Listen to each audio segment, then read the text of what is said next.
fuudhee jirra jirtu jaalatamtootaa fi kabajamtoota daawwattoota Zara Entertainmentii baga nagaan har'a geessanii nageenyi kiyya lageeniif gaarreen kutee bahee qilleensa naannawee bakka jirtanitti isin haa ga'u isiniin jedha. Akkam jirtan? Gama viidiyoo waan dhufetti osoo hin ce'in namoonni YouTube chaanaalii kiyyaaf haarawaa taatan Diimaa Santuuqaa faamilii kiyya ta'a. Namoonni dura jala jirtan waan isin barbaachisu na ajajadhaa isinii ajajama baay'ee isin jaalladhaa baay'ee isin kabaja. Akkasuma har'a gaafii nama hedduutu jedhee yaada. Akkasuma waan namoonni baay'een barachuuf yookiin gaafii kana hedduu na gaggaafatanii maal inni waa'ee rifeensaa afaanii nutti himini viidiyoo nutti mul'isi waan isin jettan tokko irraa viidiyoodhaan isinitti agarsiisuuf dhufe. Inni tokkoffaa viidiyoo kana yeroo darbee afaaniin barsiisee ture waa'ee rifeensaa irratti. Namoonni irraa fayyadamne irra jedhee hime hedduutu jira. Garuu mee namoota hin fayyadaminiif ammas irra deebinee wajjin ilaalla. Akkuma beekamu rifeensi keenya yeroo hedduu sababa bishaaniitiif wantoota nyaata hanqina viitaaminii waan baay'ee wal qabatee ni buqqaasii waa hedduun miidhama.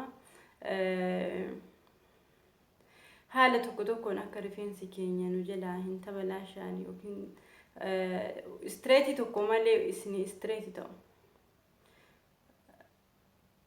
Wanni tokko bu'aa bahii malee uumamaa wantoota uumamaa irraa yoo fayyadamtanii rifeensa keessan uumamaan dheeressitan baay'ee gaariidha. Artii irra jechuun waa hedduuf gaariidha. Artii jechuun waan akkuma huccuu moof eegatamu garuu uumamaan rifeensa keessan yoo dheeressitan hedduu isinillee ni fayyada. Gama barumsa keenyaatitti haa deemnu. Viidiyoo kana yeroo hedduu isin himee ture. Waa'ee kana irra deddeebi'ee dubbadhee ture natti fakkaate. Rifeensa keenyaaf wantoota barbaachisan keessaa tokko killeen maal fayyaddi? Faayidaa killee rifeensa akka laafu wanti tokko malee osoo ati istireet hin goone killeef maayineensiin rifeensi kee akka laafu dheeressuu qofa osoo hin taane rifeensi dheerachuuf dirqama laafuu qaba. Nama rifeensa kiyya kana amma dhiqee bahee istireet godhees hin jiru goggosees hin jiru hin fillees akka dhiqee baheen akka dhiqee baheen duubatti achi hidhee jira. Amma rifeensi kun waan tokkofame yookiin wanni ta'e shawaariin goggoge fakkaata. Gabaabumatti rifeensa keessan wantoota tokko tokko haala fayyadamtan isinii hima. Jalqaba irratti killee nu barbaachifti. Waa'ee killee namni baay'een akkuma beekutti abdadha. Kan beekne ani isinii hima jechuudha. Killee tokko namni rifeensi kan kee jajjabaataa ta'e killee lama godhi. Maaliif rifeensa jajjabaataa waan ta'eef killeen keessa seenee akka laaffisuufi jechuudha. Maayineensi namni hedduun maayineensi hoggaa jedhu maayineensiin isiniif hin galu fakkaate maayineensi na gaafachuu turanii maayineensiin isa kana akkana jira barreeffamni maayineensiin tokko wayiillee jira kan barreeffama magariisa ofirraa qabu maayineensi barreeffama jedhu maayineensiin kunis ni fayyada. Maayineensiin faayidaan isaa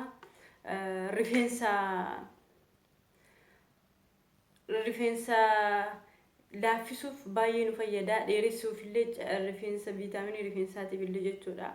Hanga feete maayineensiin wanni hin qabdu maal inni hanga tilmaamtuun akka tilmaama rifeensa keetitti jechuudha.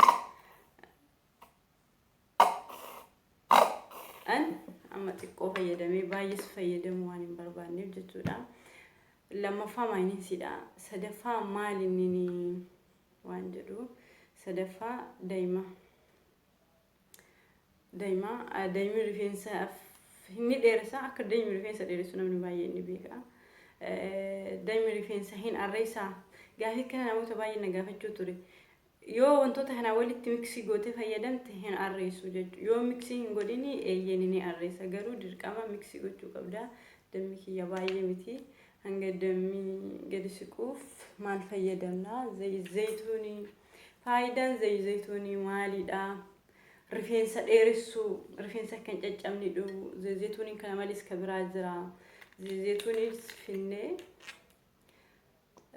itti godhannaa jechuudha hanga fedha keessanii garuu murteessaan akka rifeensa keessaniiti maankaa afur gochuu dandeessanii tilmaamaan akkana fayyadamuu dandeessanii si jechuudha sadaffaan zayituunidha arfaffaan hoo maalidha aannan itittuu kiyya kun banamaadha hin beektanii namni hin beekne hin jiru roobii aannan itittuu jechuudha aannan itittuu keessan immoo hanga isinii ta'e akkam akka fayyadamtan isintu beeka garuu rifeensi koo waan jajjabaataa hin taaneef maankaan lama ni gaha guutuullee fayyadamuu hin dandeessa namni rifeensa jajjabaataa qabu rifeensi jabaachuun dirqama rifeensi keessa shanaffaa daa'ima itti godhannaa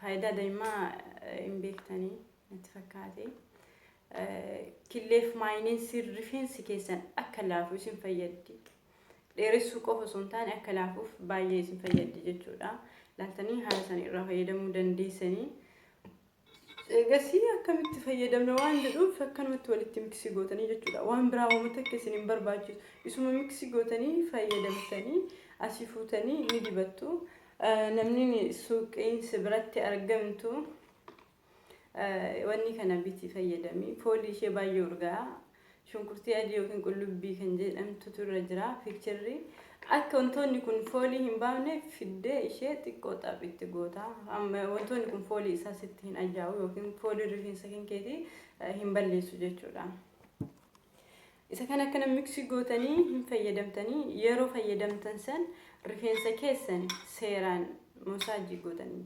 daqiiqaa 20 yookiin daqiiqaa 15 seeraan rifeensa keessa seensiftanii dhuma isaa irrallee jechuudha dhuma rifeensa irrallee qabdanii dibdanii jechuudha gara xumura isaatti illee seeraan rigdanii waliin geessanii gaafas rifeensi keessan straight tokko malee straight ta'a osoo wanni hin taane rifeensa jajjabaa Afrikaa san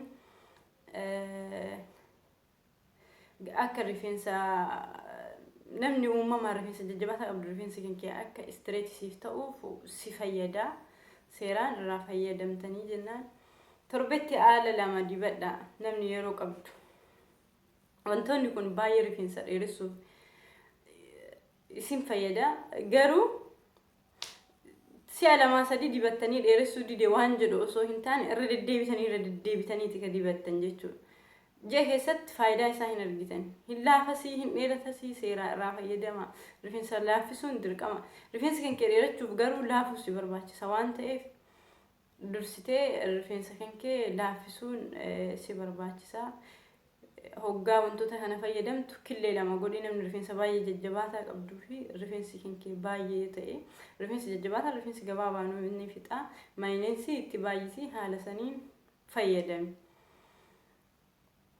marsaa lammaffaa rifeensa maaltu buqqa'uu dhoowwa ka jedhuun yaada keessa laalee viidiyoo lammaffaa irratti walitti dhufna viidiyoo kana irratti aansee rifeensi akkamitti akka hin buqqaane isin barsiisa turtiin keessan Zaaraa Entertainment wajjin ta'uu isin jaalladha isin kabajaa waan hordoftaniif galatooma isiniin jedha wal argina viidiyoo biraa irratti